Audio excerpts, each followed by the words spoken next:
సృష్టికర్త ఒక బ్రహ్మ, అతనిని సృష్టించినదొక అమ్మ.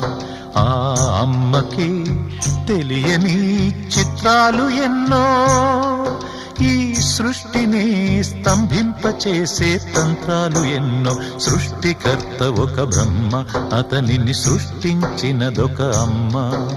సృష్టికర్త ఒక బ్రహ్మ, అతనిని సృష్టించినదొక అమ్మ.